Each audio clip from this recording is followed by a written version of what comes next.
we're going to start today. Baylor, Colt Barber, earlier today, posted this up in the special section, the premium section.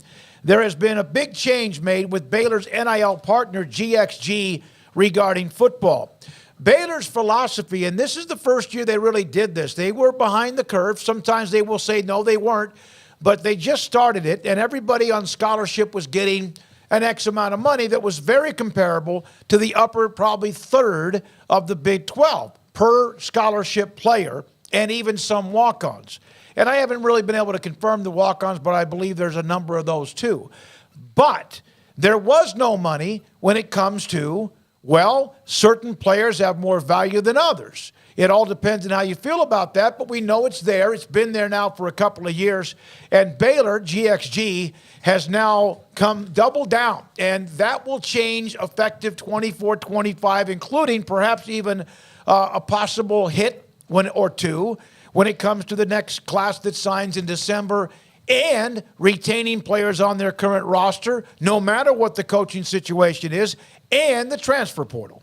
Well, that's good. I mean, they need to not only do they need to step that up, as everybody around the country needs to step it up, but they do need to make it more public for the fans to know about. Like Garrett and I on the post-game show, like I would say easily 4 weeks in a row. Easily, yes. Easily 4 weeks in a row, we'll get a question about what's Baylor's NIL situation. And I hate being in the position of being like, look, dude, I really don't know anything about it other than I know that there is one and I've heard things about it, but I can't confirm anything about it. Everything's in the shadows, and it doesn't need to be. It's not like it's illegal. It's not like this is Eric Dickerson's Trans Am or something like that. Like, this is all there. You may not need to give actual dollar figures, but the fans need to know that you're out there and doing things. And the ones that I've seen around the country that are most successful are the ones that announce that, hey, our NIL collective has partnered with this awesome player. Here he is. That way the fans can feel at least as much peace of mind as they can, even though nothing is permanent in college football, of knowing that, yes, there's someone out there doing something to keep competitive with the rest of the teams in this whole big mishmash of college football. Craig called also in the premium section, and I did ask him about it because you put something in the premium section, you want it to be there, and it's been marinating for the last several hours. Each player will receive a different fair market value on top of their base salary or pay, whatever you want to call it, in 24-25, which is where the difference in distributions have come from or will come from. So yes, the base pay remains the same, but the fair market value will always now be above the top of the base, creating a variance certain players. Kaden Jenkins has put up a couple of tweets in the last 2 or 3 days about respect my decision. I would think this also is probably in time to make sure that Kaden Jenkins now can make the decision of staying at Baylor. No one's told me that, but it appears that has a little bit to do with it. Not just Kaden Jenkins, but also those who are thinking about moving elsewhere. Yeah, with all due respect to Kaden Jenkins, I mean, he's not like a Thorpe finalist right now either. He's a young player who's had 3 interceptions on the year, and that's a bright spot in a sea of not too many bright spots. Really good future ahead of him. I can see why there would be teams maybe interested NIL-wise, but I don't want to make it out to be too much of what it's not. But, yeah, they would like to have him back, and I think that this obviously plays into that or others like him that could be looking around or would have the opportunity to look around. So, yeah, if I was forming a list of guys who I would think have already been contacted or that we've mentioned quite a bit, he would be in that mix. But, yeah, he's not a superstar just yet. And so, we'll see how that plays out. But I guess it's good news. It's obviously not bad news that they've got something going on now with NIL. I don't know why it's been so confusing to begin with. I feel like we've had a bunch of conversations about the NIL part at Baylor, had people come in here and interview, and it seems like every time it's like, oh, well, now it's together, and then now it's together, and now it's together. So hopefully this is actually what they've been needing. I haven't been following closely enough to know what effect that's had or not had on the bigger picture, but the better your NIL operation can be, the better it should be for your program. So if they're improving that by, getting more money into the mix or offering a Kaden Jenkins more money than the backup right guard, then I think that's the obvious smart play and should have kind of been what it was to begin with. But I'm sure we'll learn why that couldn't be the case, because maybe it was donations or it was some other factor that we don't know. Bottom line is, hopefully this is like, now we're here and now it's ready to go and now we're ready to play ball. And I know that they'll say, well, we already were anyways, but this seems like it's a different thing. So if that's the case, then good for them. Jeremy Fudge is going to join us on Monday at 3:30. He's a part of a lot to do with what they're doing when it comes to NIL, and he has put up various posts in the forum section trying to explain to everybody that they had started it. Yeah, it wasn't in 21 or 22 or 22, 23, but he has tried to explain that numerous times, and I think still most people just didn't quite get it. Even when this news came out from Colt today, then you have a lot of the questions. Well, what about, I would think if you're a Baylor fan, you can ask the questions all you want. That's great. It's the team you love. Just enjoy the fact it's now there with what Colt is reporting. Jeremy will come on the show Monday to answer a lot of our questions we have for him. Like, for example, Dave Aranda. I would believe that Dave Aranda is one that was very much wanting everybody to have the same amount of money and that nobody was higher or than anybody else. I'm not saying that he doesn't understand the value or in that what was used earlier, fair market value, but I got a feeling Dave Aranda wanted everybody, no matter who you were, to have the same amount of money because of that team aspect. That may not be working. We don't know. Also, does this mean that this is also now they're going to give Dave even more of an opportunity to get this right with possible staff changes?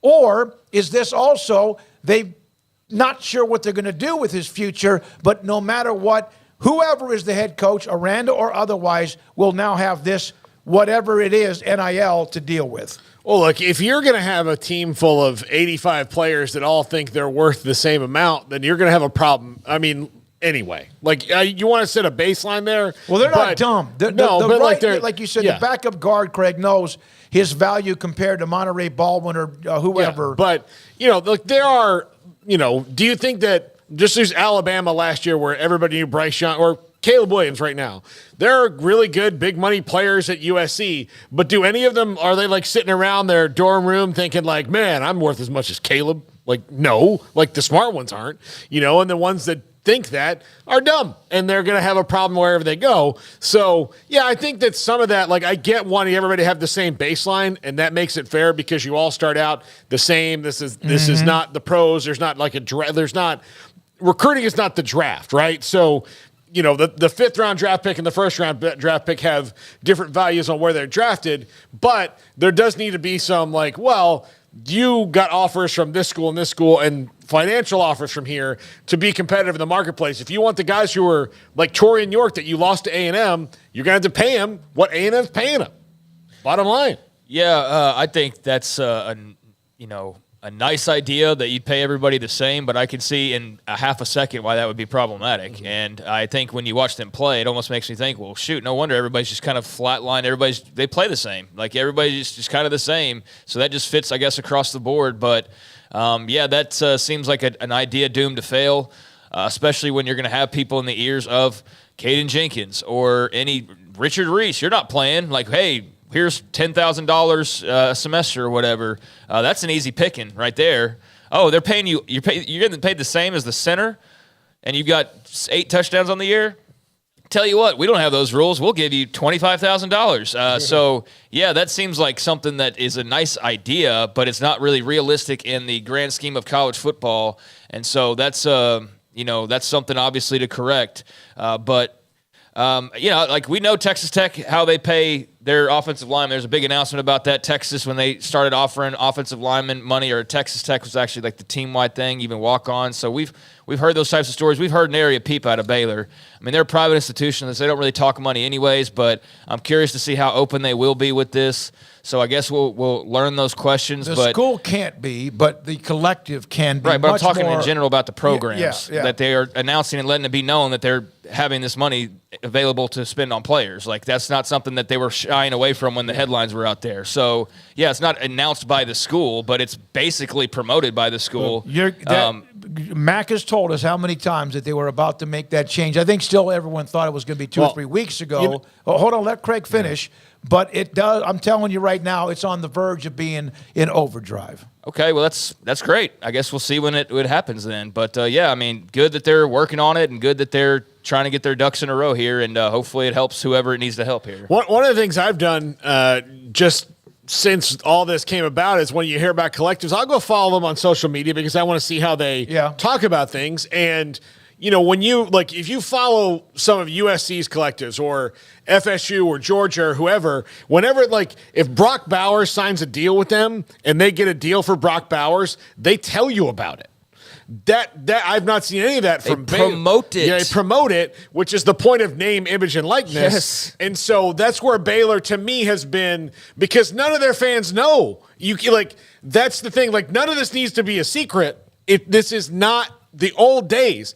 And you need to make sure it's not a secret because you're going to have old guard fans that will think like, this didn't seem right to me. And well, it's not wrong. Like, there's things that they can change about it, and to make it better for everyone involved, but it's not against the rules anymore. So if all the people you're recruiting against, or every time that, you know, an NIL collective is going to sign somebody to a deal, are going to say, like, you know, a Torian York, congratulations, here's his deal with College Station Motors. Like, you've got to do that They stuff. do some of that. There's some of that, but this is so few and far between. Yeah. And I don't know why it's, treated like it's not a big deal. I mean, I don't know. We'll see. Let's see what they do here. That's great. They're working on it. It sounds all well and good. And so, yeah, like I said, hopefully it's something that helps the program. I mean, I don't think that's their only issue, but it's a start. And, how involved is the Dave Aranda side of things, and what's the long-term plan? And I guess we're going to get those answers in the next few days. So that's good for them. Again, Jeremy Fudge on Monday. Not sure about with next week being a holiday week about Mac Rhodes on Tuesday. He can't say too much about it,